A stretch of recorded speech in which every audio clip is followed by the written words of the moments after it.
This is the SugarBeet Report, bringing you the latest information from NDSU throughout the sugar beet growing season.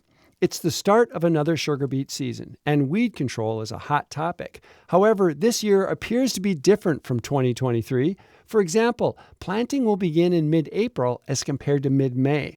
Our guest today is Tom Peters, NDSU and University of Minnesota Extension sugar beet agronomist. Tom, how do you envision weed management in 2024 versus 2023? Bruce, your observation is spot on. You're absolutely right. So in 2024, because a lot of our planting was in mid-May, we focused on water hemp. In 2023, I think we're going to see much more kochia. So some of the kochia we'll remove by tillage. I'm afraid some of the kochia is going to germinate and emerge after tillage, and that's the kochia that I'm worried about. Our number one kochia control herbicide is ethofumizate, or Nortron, and I want our growers to be aware of that. Is all of kochia glyphosate resistant? Sometimes our populations are glyphosate resistant, sometimes they're susceptible.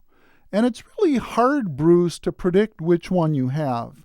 I think our growers know best, mostly from their experiences. But one rule of thumb that I use a lot is if your farm is along a railroad track, chances are it's glyphosate-resistant kochia. If you're growing along fence lines and you have kochia, I'm thinking more times than not it's glyphosate-sensitive yet. You know, Tom, I've heard a bit about Spin-Aid for kochia control. Is that viable? Spin-Aid is a new herbicide, but it's an old herbicide. So the active ingredient in Spin-Aid is fenmetifam. So years ago, we sold that product, and it was called Batenol. We're using Spin-Aid again, and the most important point on Spin-Aid is it needs to be applied over very small weeds that are less than 1/2 inch in size. Further, our Spin-Aid rates are dependent on the size of the kochia, the size of sugar beet, but most importantly, Bruce, the atmospheric conditions at application, especially the temperature, and that will dictate our rate.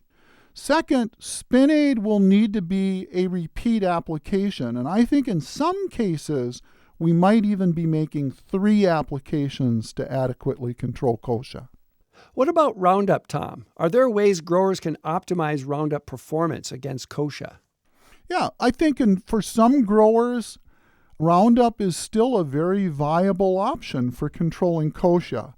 But my recommendation is to use a tallow-amine adjuvant in combination with one of the glyphosate products. So use a tallow-amine adjuvant at either 1 quart or 2 quarts per 100 gallons of water, depending on what glyphosate formulation you use.